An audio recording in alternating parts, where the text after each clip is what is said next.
सभी किसान भाइयों को नमस्कार। किसान मित्र यूट्यूब चैनल में आपका स्वागत है। जैसे ही वीडियो का थंबनेल आपने देख लिया होगा, ये वीडियो डेडिकेटेड रहेगी वीड मैनेजमेंट के ऊपर में। अभी हम फ़िलहाल अपने फील्ड में कैसे वीड को मैनेज कर रहे हैं। एक हमने वीड मैट मंगवाया था, उसका भी इम्प्लीमेंट किया अपने फील्ड में।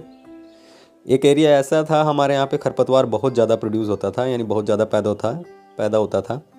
उस लैंड में हमने इससे पहले कल्टीवेशन नहीं किया था, वो एक चलने का रास्ता था, तो उसमें हमने ड्रैगन फ्रूट के नए पोल्स लगाए हैं। तो वहाँ पे खरपतवार बहुत ज़्यादा होता था, हमें मैनेज करना भी बहुत मुश्किल हो गया था। तो वहाँ पे हमने इस वीड मैट का इस्तेमाल किया और इसके रिज़ल्ट कैसे रहे वो भी आपको बताएंगे। कितने का ये कॉस्ट पड़ता है और कहाँ से ये मिलेगा आपको, इसके बारे में डिटेल से बात करते हैं। जैसा कि आप हमारा फील्ड देख पा रहे हैं, खरपतवार बहुत ज़्यादा था और उसे मैनेज करने के लिए या तो आप मैन पावर यूज़ करेंगे, लेबर यूज़ करेंगे, और लेबर अगर यूज़ करते हैं तो ये बहुत कॉस्टली पड़ जाता है। लेबर आपका ये समझ के चलिए 1 एकड़ का अगर फार्म आप लेबर से क्लीन करने की कोशिश कर रहे हैं तो कम से कम आपका 6 से 7 हज़ार रुपये आराम से चला जाता है एक बार का खरपतवार निकालने पे। और यह खरपतवार दोबारा से 10-15 दिन के बाद में फिर तैयार हो जाता है और ये निकालने की प्रोसेस चलती ही रहती है पूरे साल, क्योंकि खरपतवार ख़त्म नहीं होता है फील्ड से। तो इस चीज़ को ध्यान में रखते हुए कि इसमें लेबर वर्क बहुत ज़्यादा हो जाता है ड्रैगन फ्रूट फार्मिंग में, ख़ास तौर पे जब खरपतवार निकालने की बात आती है। तो आप यहाँ देख पा रहे हैं मेरे पिताजी यहाँ पे खरपतवार निकाल रहे हैं, मेरी माताजी खरपतवार निकाल रही है। लगभग दिन का करीबन 3 से 4 घंटा हमारा यही काम रहता था, खरपतवार निकालना। अगर खरपतवार नहीं निकालते तो क्या नुकसान होता है, एक तो इस पर कीट आते हैं जो दूसरा हमारा ड्रैगन फ्रूट का जो न्यूट्रिशन है ये खरपतवार सोख लेता है, क्योंकि ड्रैगन फ्रूट की रूट जोन काफ़ी ऊपर होती है, तो ये खरपतवार से लड़ भी नहीं पाता। खरपतवार निकालने के बाद देख पा रहे हैं हमने मैनुअली खरपतवार निकाला यहाँ से, और फील्ड अभी कितना क्लीन दिखाई दे रहा है। इस खरपतवार से निकालने की निजात पाने के लिए हमने इस बार ये वीड मैट इस्तेमाल किया।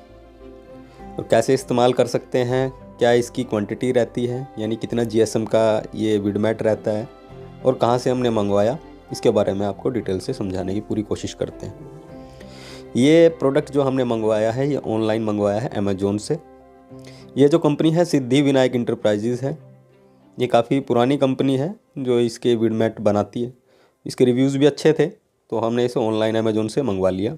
इसका लिंक वीडियो के डिस्क्रिप्शन में, आप वहाँ जाके भी इसको परचेज़ कर सकते हैं। इस कंपनी का बेसिकली काम रहता है मल्चिंग शीट और वीड मैट बनाना, ये ड्रिप में भी काम करती है। इसका वीड मैट का रिव्यूज़ काफ़ी अच्छे लगे हमको, तो हमने मंगवा लिया। ये 100 मीटर का वीड मैट है। ये समझ के चलिए इसका 100 GSM का वीड मैट है। अगर ये इस्तेमाल करते हैं आप तो करीबन 3 से 4 साल तक ये ख़राब होने वाला नहीं है। थिकनेस काफ़ी अच्छी है इसकी, क्वालिटी वाइज भी ये प्रोडक्ट हमको ठीक लगा। तो हमने इसका इस्तेमाल किया अपने ड्रैगन फ्रूट फार्म में, क्योंकि यहाँ खरपतवार से हम बहुत परेशान हो चुके थे। हमारा मोस्ट ऑफ द टाइम ये था कि ड्रैगन फ्रूट में खरपतवार निकालने में ही चला जाता था। और जैसे कि आप देख पा रहे हैं हमने अभी ड्रिप भी लगवा लिया, तो उसके बाद में अगर खरपतवार पैदा होता है तो ये हमारे लिए ये समझ के चलिए कि टाइम वेस्ट करने वाली बात थी, क्योंकि फ्लड से पानी देते थे तो हम वीड मैट इस्तेमाल नहीं कर सकते थे। लेकिन अभी हमारा ड्रिप इरिगेशन सिस्टम होके रखा हुआ है, तो हमने इसको वीड मैट को इस्तेमाल किया, क्योंकि इसमें डेली का डेली हमें या कभी भी हमको अगर वाटरिंग करना है तो हम फ्लड से नहीं, अभी हम ड्रिप से कर लेते हैं। तो इसमें काफ़ी मैनेज करना हमारे लिए आसान हो जाता है। तो हमें इसको पूरा अपना जो लाइन था ड्रैगन फ्रूट का, उसके ऊपर हमने इसको अच्छे से बिछा दिया और माप के इसको बराबर से इसकी कटाई कर ली। उतना ही एरिया ओपन छोड़ा है जितना कि ड्रैगन फ्रूट के पोल्स को हम फीड कर सकें या फिर थोड़ी बहुत सनलाइट भी जा सके वहाँ से। मीन्स ये समझ के चलिए कि पोल्स के सराउंडिंग में जब 4 पौधे हैं उतना ही एरिया थोड़ा हमने ओपन छोड़ा, बाकी हमने लगभग पूरा एरिया कवर कर दिया ताकि सनलाइट अंदर में ना जाए और खरपतवार पैदा ना हो। ये 2 लाइन में हमारा कवर हो गया ड्रैगन फ्रूट का पोल, क्योंकि विड्थ काफ़ी ज़्यादा थी। अगर ये लंबाई अगर चौड़ाई सी थोड़ी कम रहती तो सिंगल में भी काम चल जाता, लेकिन हमारा पूरा एरिया कवर करने की सोच रहे थे, क्योंकि ये एरिया वो ऐसा एरिया था जहाँ पे इससे पहले कभी खेती नहीं हुई थी। ये आने जाने का रास्ता था, तो यहाँ खरपतवार बहुत ज़्यादा पैदा हो रहा था, क्योंकि इसकी खरपतवार की जड़ें बहुत गहरी उतरी हुई थी। यहाँ पे हमने काफ़ी कोशिश की, बहुत बार हाथ से भी निकाला, लेकिन ये निकल नहीं पाया और खरपतवार हर चौथे 5वें दिन दोबारा से पैदा हो जाता था। तो इस चीज़ से निजात पाने के लिए हमने ये वीड मैट मंगवाया और हमने इसको यूज़ किया। जैसे कि आप देख पा रहे हैं, सिर्फ पोल के सराउंडिंग में ही थोड़ी सी हमने जगह छोड़ी अगर कोई डिजीज़ आता है या फिर कोई इशू आता है तो हम इसको देख सकते थे। बाकी एरिया लगभग हमने कवर कर दिया। इसके नीचे में ड्रिप की लाइन्स हैं, तो हमने ड्रिप की लाइन को अच्छे से मैनेज करके, क्योंकि वाटरिंग एक बार जाना है। हाँ, इसको आप उखाड़ के भी देख सकते हैं, क्योंकि हमने इसमें हल्का हल्का स्टिच किया हुआ है। इन केस अगर ड्रिप की लाइन इधर उधर हो जाती है या कहीं से लीकेज हो जाता है तो हम उसे भी मैनेज कर सकते हैं। तो आप इसे विडमेट को यूज़ कर सकते हैं। अगर कोई किसान भाई मल्चिंग डायरेक्ट नहीं करना चाहता और विडमेट इस्तेमाल करना चाहता है, कई फार्मर्स ऐसे थे जो इसका ऑलरेडी इस्तेमाल कर रहे थे, उनका रिव्यूज़ भी काफ़ी अच्छे थे। तो इसके बाद में ही हमने इसको ऑर्डर किया और इसका रिज़ल्ट भी हमारे फील्ड में दिखाई देने लगा है। अभी तक कोई खरपतवार इसके अंदर पैदा नहीं हुआ। ये करीबन हमको 10 से 15 दिन हो चुके हैं, अभी कोई खरपतवार का साइन इसके अंदर नहीं है। तो आप इसे इस्तेमाल कर सकते हैं।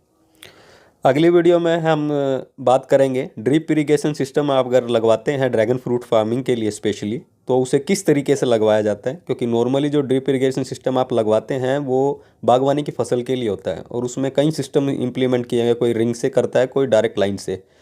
तो कौन सा मेथड सूटेबल है, क्योंकि हमने जो ड्रिप इरिगेशन सिस्टम लगवाया है इस बार, उसमें हमने काफ़ी मॉडिफिकेशन करवाया। वो मॉडिफिकेशन क्या था, क्योंकि इसकी रूट जोन कहाँ तक है और हमें कहाँ तक इसको फीड करना है। क्योंकि नॉर्मली जो ड्रिप इरिगेशन सिस्टम हमने देखा है वो इसके लिए बराबर सूटेबल नहीं है, तो कहीं ना कहीं न्यूट्रिशन का लैक रह जाता है। तो उसे कैसे आप पूर्ति कर सकते हैं और ड्रैगन फ्रूट फार्मिंग में स्पेशली ड्रिप इरिगेशन लगाने का सही तरीका क्या है, वो आपको अगली वीडियो में हम अच्छे से समझाने की पूरी कोशिश करेंगे और हमारे फील्ड में कैसे ड्रिप इरिगेशन सिस्टम लगा हुआ है ये आपको अच्छे से दिखाएंगे। तो मिलते हैं एक नए टॉपिक के साथ नई वीडियो में। वीडियो देखने का आप सभी का बहुत बहुत धन्यवाद।